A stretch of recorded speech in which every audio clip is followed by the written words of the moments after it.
It began with a quiet exchange inside one of the monarchy's most protected circles. No public announcement, no palace celebration, no official photographs. Yet within hours, whispers were racing through royal corridors that Princess Alexandra had made a decision so unexpected, so deeply symbolic, that even senior courtiers struggled to contain the fallout. At the center of it all stood Catherine, and a collection of jewels carrying the legacy of generations. Before we go deeper to what this really means for the royal family, make sure to subscribe so you don't miss a single update. Reports suggest it started with a private invitation, delivered with the kind of silence that always makes the palace nervous. Catherine was not summoned for ceremony. She was not called for duty. She was invited into a conversation that, according to those watching closely, carried the weight of inheritance, memory, and judgment. Princess Alexandra, one of the last living links to the older royal world, had reportedly decided that certain private jewels connected to the Queen Mother should pass into Catherine's care. And that alone was enough to make the palace corridors tighten with tension. Because royal jewels are never just jewels, they are signals. They are trust made visible. They are history placed into the hands of the person believed worthy enough to carry it forward. Almost immediately, aides refused to explain the unusual movements around the collection. Questions were brushed aside, details were buried under polite phrases, but that secrecy only made the whispers louder. Why Catherine, why now? And why had Camilla, the Queen standing beside King Charles, been left outside the circle entirely? Different interpretations began spreading through royal circles. Some believed Alexandra was honoring Catherine's loyalty. Others saw something sharper, a quiet but unmistakable judgment about the future direction of the monarchy. Catherine, after months of pressure and public emotion, had become more than a popular princess. She had become a symbol of calm duty at a time when the family seemed surrounded by unease. Camilla's absence from the reported discussions made the moment even more explosive. No confrontation was needed, no statement had to be issued. The silence itself became the message. If true, this was not a random gift tucked away in a private family exchange. It was a deliberate passing of legacy from one royal generation to the next, bypassing the expected route and landing directly with the woman many now see as the monarchy's future anchor. And as courtiers tried to understand Alexandra's timing, one question began to haunt every whispered conversation inside the institution. But the real shock wasn't that Catherine received the jewels, it was why Princess Alexandra believed they belonged with her in the first place. For decades, the Queen Mother's private jewels occupied a unique place within royal history. They were more than precious stones and priceless settings. They represented continuity, sacrifice, and a vision for the future of the monarchy that stretched far beyond any single reign. To understand why Princess Alexandra's reported decision carried such force, one must understand the shadow of the woman whose name still clings to the collection. The Queen Mother was not simply remembered as a royal figure from another age. She was seen as a keeper of endurance, a woman who understood that monarchy survives not only through crowns and titles, but through symbols passed carefully from one trusted hand to another. Her private jewels were part of that silent language. Unlike the crown jewels, which belong to the institution and are displayed as part of national ceremony, personal royal heirlooms live in a more intimate world. They are family memory, private loyalty, and hidden judgment wrapped into one. They can reward service, they can mark favor, and sometimes they can reveal who the older generation believes truly understands the burden of the future. That is why the reported movement of these jewels toward Catherine sent such a sharp current through the palace. It suggested more than affection. It suggested confidence. Princess Alexandra, shaped by the discipline of old royal traditions, has long been regarded as someone who does not act lightly. Her connection to that older world gives her choices an authority that cannot be easily dismissed. Reports suggest she had protected certain pieces for years, keeping them away from noise, ambition, and public dispute.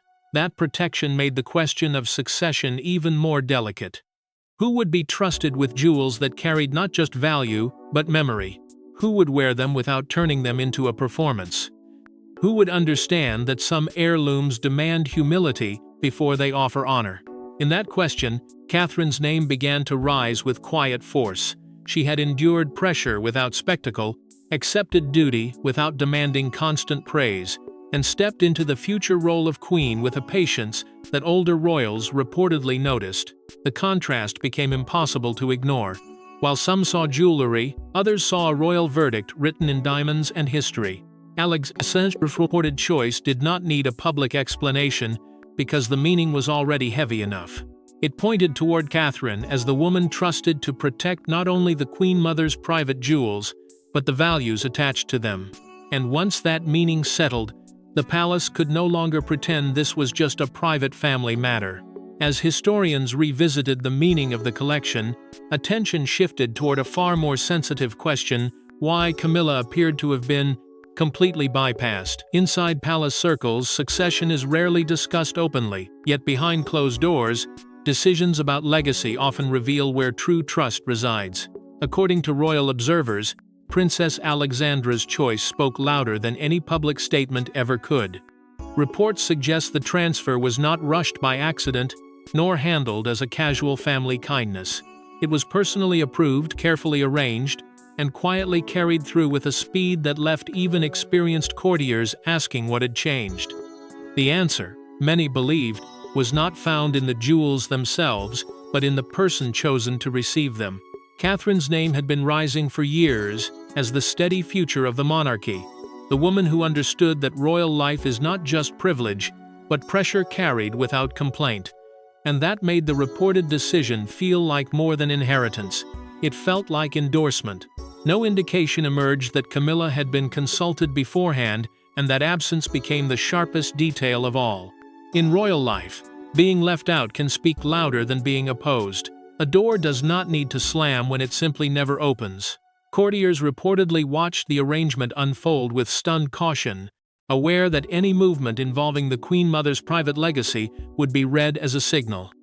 Catherine, already admired by many for her patience and restraint, now appeared to be receiving something deeper than public praise.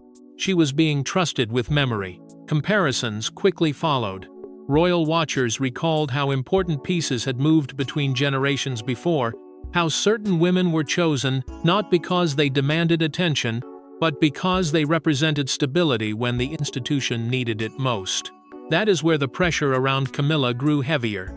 As queen, she held title, rank, and proximity to power. But Alexandra's reported actions seemed to suggest that title alone was not enough to inherit the emotional core of the monarchy. Trust had to be earned in quieter ways. Duty had to be proven over time. Public service had to appear bigger than personal position.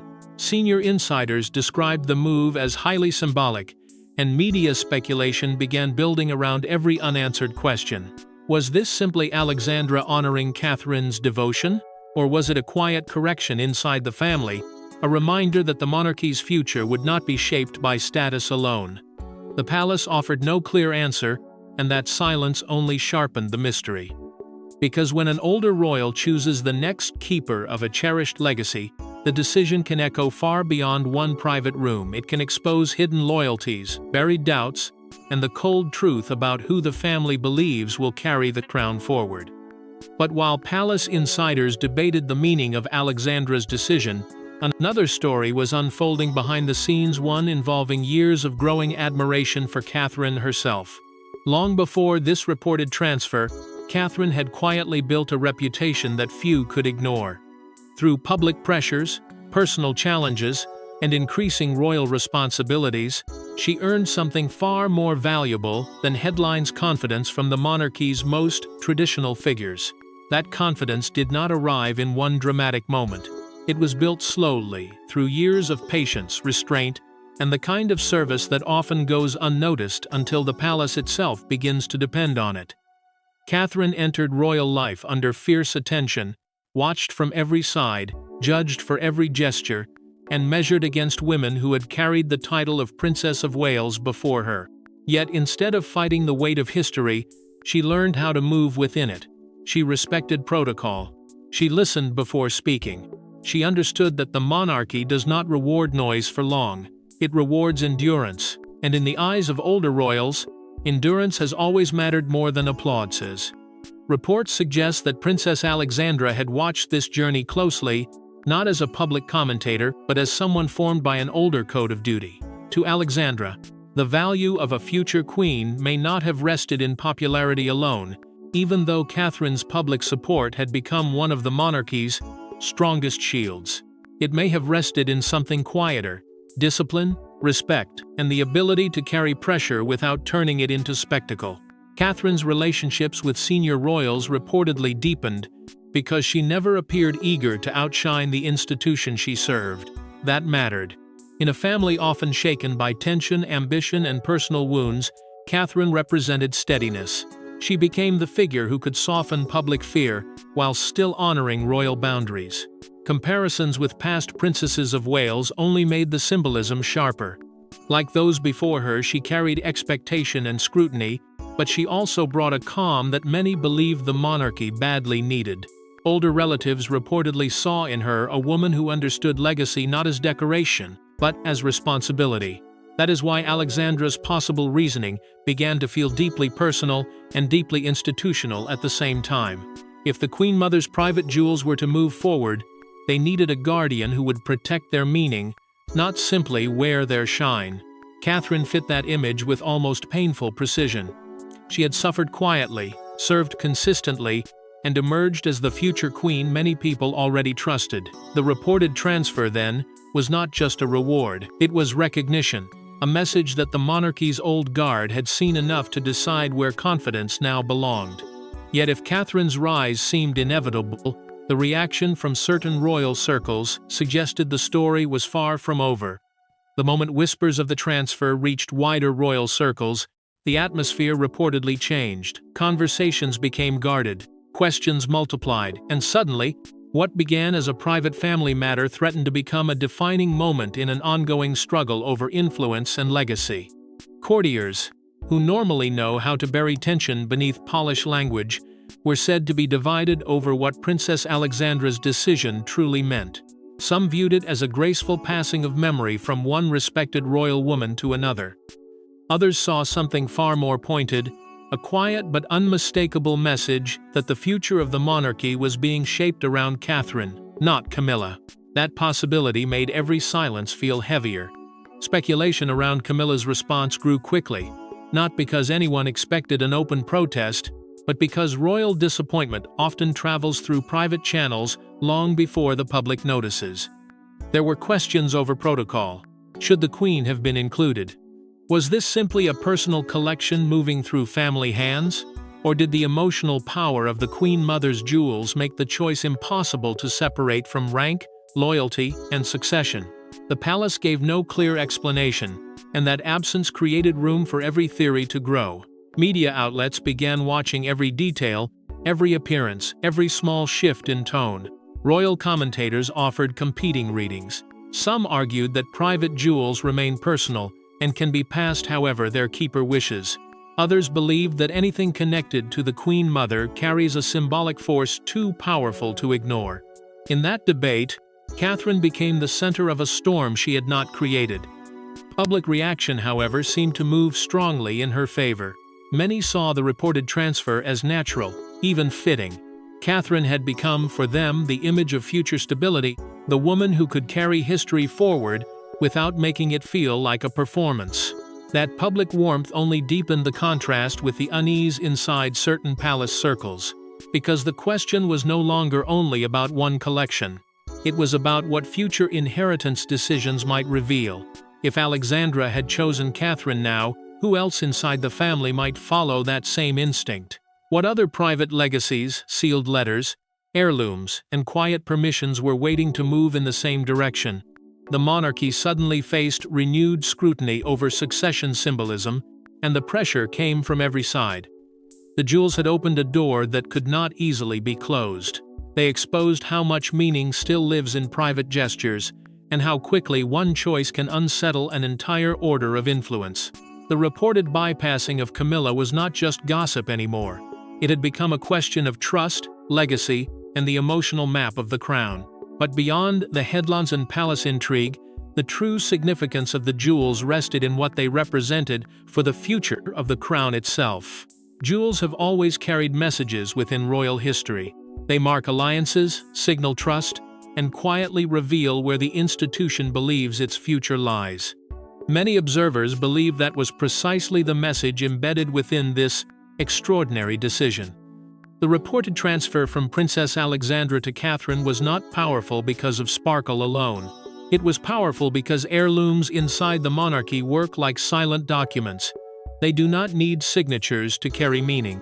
They do not need speeches to confirm loyalty. When a treasured piece moves from one royal woman to another, it tells the family, the public, and history itself where confidence has been placed. That is why Catherine's role became impossible to ignore.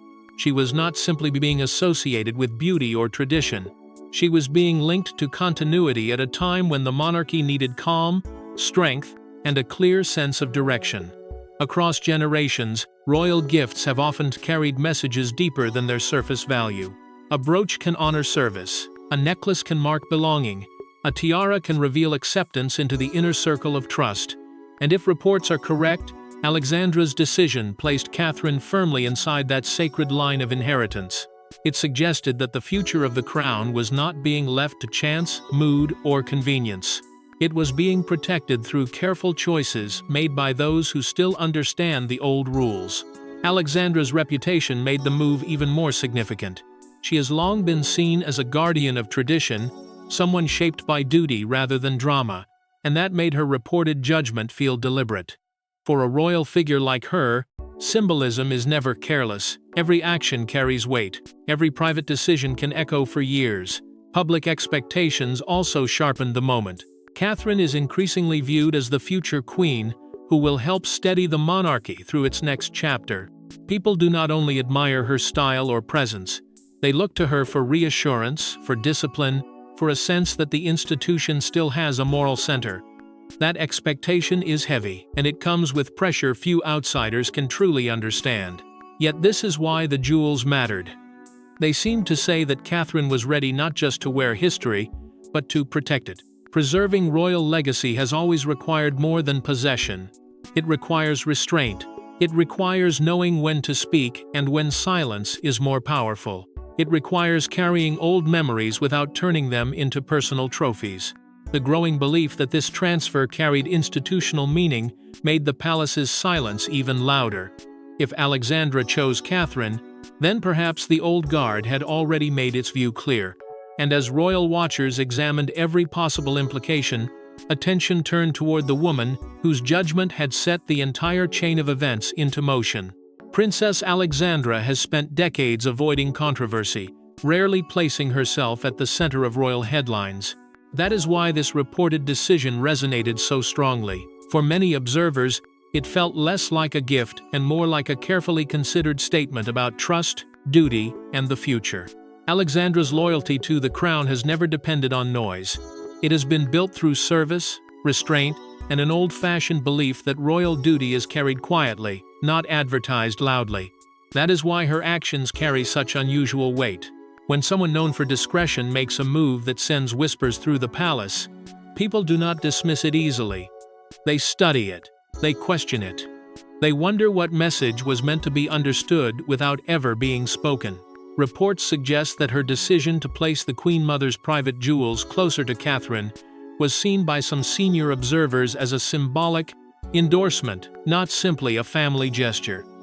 It suggested that Alexandra believed Catherine understood the deeper meaning of inheritance, the kind that cannot be measured by money or rank. Inside royal circles, that matters. Legacy is never only about what is passed down. It is about who is trusted not to damage it. And in recent years, concerns over the future of royal identity have reportedly grown among older members of the family. They have watched the monarchy change, watched public patience become more fragile, and watched personal disputes threaten the dignity of the institution. In that climate, Catherine's steady rise appeared to offer reassurance. She was not seen as someone trying to bend the monarchy around herself. She was seen as someone willing to bend herself around duty. That difference, quiet as it sounds, may have shaped Alexandra's judgment more than anything else. Royal historians often remind audiences that some of the monarchy's most powerful decisions happen away from grand announcements. A private letter, a family heirloom, a trusted conversations, these can become turning points long before the public understands their force. And this reported transfer had that same feeling. It carried the chill of something deliberate. It raised questions about what comes next. Would other senior royals begin placing their symbolic confidence in Catherine? Would more family pieces, private papers, or quiet approvals move in her direction?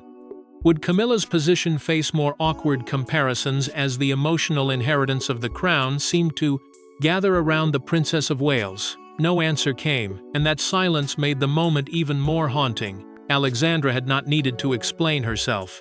Her reputation did the speaking. Her restraint made the message stronger. Her choice placed Catherine inside a line of trust that many believed had been guarded for decades. But the greatest impact of Alexandra's choice may not be felt today, it may be felt years from now when history looks back on this moment. Years from now, historians may look back on this episode not as a story about jewels, but as a story about confidence, continuity, and the quiet transfer of royal trust.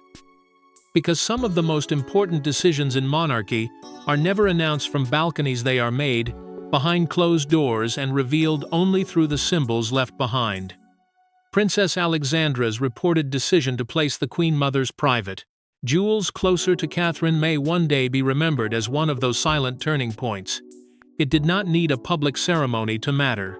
It did not need an official statement to carry force. Its power came from what it suggested. That legacy had found its next guardian. The jewels themselves carried the weight of another age, when duty was expected, restraint was admired, and royal women often shaped history through quiet influence rather than open command. Linked to the Queen Mother's memory, they represented endurance, loyalty, and a belief that the crown must outlive every personal rivalry placed before it. That is why Catherine's growing place within royal history felt so important. She was not simply receiving beauty. She was being connected to a chain of women who understood that monarchy is not held together by shine alone. It is held together by trust. Public fascination with royal heirlooms has always been intense, but this story revealed why people care so deeply. A jewel can carry grief. It can carry favor. It can carry a warning. It can reveal who is being welcomed into the emotional heart of the family and who is being left outside the room. In this case, the reported bypassing of Camilla gave the story its sharpest edge, because it turned a private gesture into a public question about influence, belonging, and the future shape of the royal family. Symbolic gestures often matter more than speeches, because they cannot be easily explained away. They sit quietly in history until their meaning becomes impossible to ignore. And if Alexandra's choice was truly meant as a statement, then it was a statement built from silence, memory, and careful judgment. The future implications could be far-reaching.